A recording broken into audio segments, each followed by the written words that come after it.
My mom was actually the happiest person that I've ever met. She was always smiling and laughing, and she had this way of making me smile and laugh no matter how sad or like how down I was.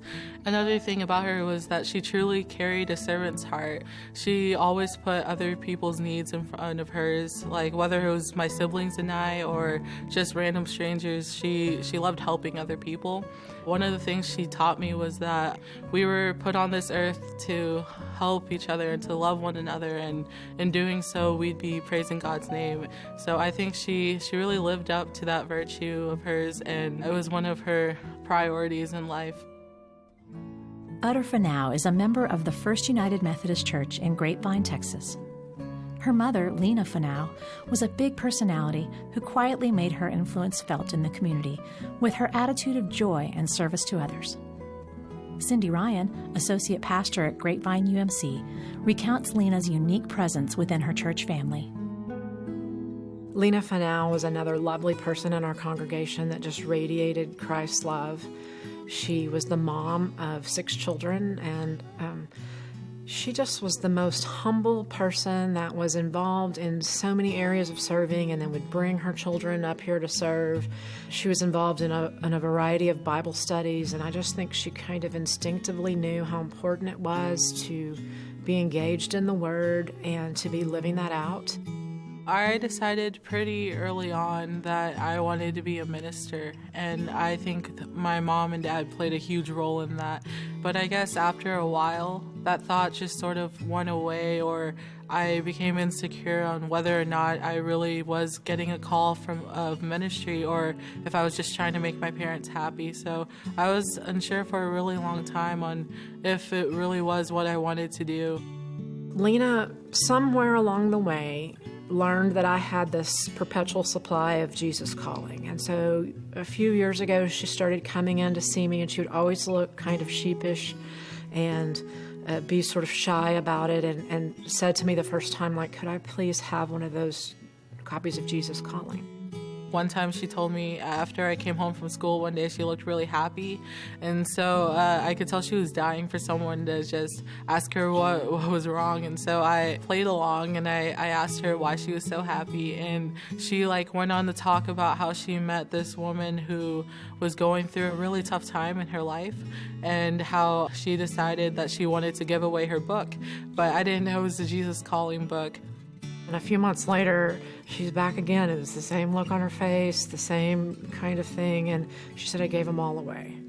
And I said, Lina, I told you, I want you to give them away, but I want you to keep one for yourself. And so I was just really kind of messing with her, but I opened it up and I wrote on the inside, this is Lina's copy of this book, nobody take from her. And then I signed my name and gave it to her with a couple of other books so she could give them away.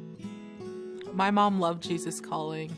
I think that she found something in the book that made her want to share it with everyone around her. And I don't know, just the fact that she was giving it away so much, it's sort of like with her character, it just sort of speaks that she thought it was important and that as many people as possible should read it. And yeah, I think she really loved the book. Back in 2001, she was diagnosed with breast cancer, and I was around 3, so I don't actually remember what was going on, but I do know that it was a scary time for our family, and my mom wasn't ready to let go of us, and we weren't ready to let go of her. The church played a huge role in that. They would bring us dinner, and they would always tell us how much they loved us, and they'd just be there for us. But luckily, after a few years of surgery, and by the grace of God, really, she came out cancer-free. She was healthy for a really long time, and I'm thankful for that time, for that extra time I got with her. A few months ago, I think it was about 6 months ago, Lina went to the doctor and had some pain, and it turned out that they believed her cancer was back and that it was bad.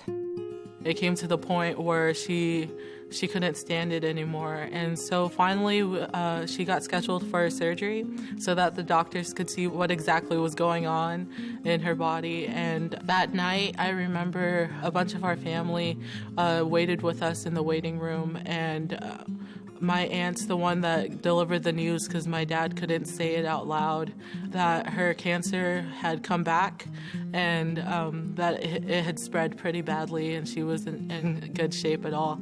They walked us to our mom's room, and I don't know, it was weird. All the pastors from this church, from Grapevine, they just sort of lined up along the wall leading up to my mom's room, and they were just giving us hugs and telling us how much they loved us and telling us that they'd always be there for us. I guess that really helped us deal with the pain that we suffered that day. Again, in our church, this sudden, really, to us, death of someone we really loved and admired and treasured was gone, plus, the mother of all these kids. And so it's almost just, more than you can bear. So it was a few hours after the funeral home had come and taken her body away, and we were all still in the ICU waiting room for some reason. I really don't know why. And one of my cousins pulls out her Jesus Calling book, and she just starts reading it for that day, May 14th. And I remember, before she was reading it, I just didn't really know how to feel at that point. I didn't know what to do. I sort of felt numb, I guess.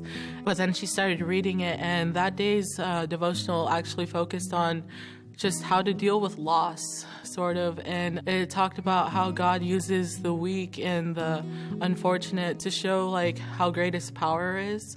And that it also talked about how we have to break ourselves down and how we have to be dependent on God and how important that is. And one of the things that stuck out to me the most, though, was it was talking about how God's not a careless God and how He does everything for a reason and He'll never put you in a situation that you can't handle. And I guess that sort of gave me the strength to carry on. After the time of visitation, we had the funeral, which was a combination of cultures, really. And there were over 1,000 people in attendance at this funeral because Lina, even in her humble attitude, just made all these friends and connections. And so it was really one of the most beautiful funerals I've ever seen because the music came from inside the people and was just so healing. When I got up to speak, I just said, this must be what heaven is like, to hear the singing in all these languages. For my mom's funeral service, I was put in charge of making the slideshow that was going to be rolling throughout the entire service. And just looking through all the pictures, I just got curious as to what was the stories going on behind all these pictures, what was happening. And so I convinced one of her younger sisters to come sit down with me and actually explain what was going on. I understood more aspects of my mom that I've never known before. And it's just one of the things that stood out the most was how much she really did enjoy helping other people and how much joy she found in it. And just how much of a people person she was and how she loved talking to other people and helping them in whatever way she could. In my time of talking about Lina, I felt like I just needed to share a little bit about who she was, and the way that I found to do that was to talk about Jesus Calling. And so I told the story of me having those books and her knowing about it and her coming to get them, and how she kept coming and getting them and then giving them away. And then finally how I said, I wrote in that one book and I said, and what I know about Lina is that probably somebody in this room has that book. And everybody laughed, and I just loved that about her, and I loved her faith and treasured it. And so then the strangest thing was, after the funeral was over, literally I'm standing at the back door of the church and they're wheeling out her casket, and this beautiful Tongan woman comes up to me and says, I have that book you were talking about. And I said, oh, you have Jesus Calling? She said, no, I have that book. The book you wrote in it. And she told me what it said and then told me my name was in there. It just took my breath away, because as a pastor, you tell stories, but you don't always get to hear that they're true. And you don't always have the person right in front of you that has it. And so that was just another beautiful thing in the midst of losing Lina. service after I heard about my mom's act of giving and how it was just how great it was. I was sort of reminded that I do want to give to other people, and the best way I think you can give to other people is to help and guide them on their journey of faith. And so I just wanted to do that when I grew older. My faith, my call to ministry, it strengthened after I learned about that. Nowadays, you could see me working in the nursery every week, and while I'm working in the nursery, some weeks I act as a buddy for some of the children in special needs that the nursery has. I don't know, I feel like that's a great way of giving back. I realized that I love helping people too, and I am my mom's daughter, and I want to do what I can for others. It's little things like that. She taught me to always be optimistic. No matter what God throws your way, to always just take it on with a smile, because He's still on your side and you can get through it no matter what. Lina Finau exemplified the heart of a servant, even as she struggled through her own challenges. She brought joy to those around her and spread that message further by using Jesus Calling as a tool to start the conversation. Her life has inspired her daughter to take a similar road, one that will no doubt lead to many more who might experience the joy that she is determined to spread. Next time on the Experience Jesus Calling podcast, we hear from Associate Pastor Cindy Ryan about her own experience with Jesus Calling during a personal crisis she was tackling on her own amidst one of the biggest times of upheaval in her church family.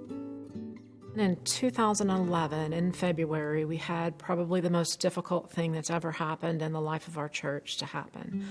The suddenness of it, the shock of it, the impact on our congregation was just huge and devastating. A therapist told me later it might as well have been like a bomb went off in our church for the ripple effect, the way in which it touched children and youth and adults, and it touched our faith and it touched our community. And so it was a really difficult time. A pastor finds the strength to lead her flock during the most challenging season they would all know.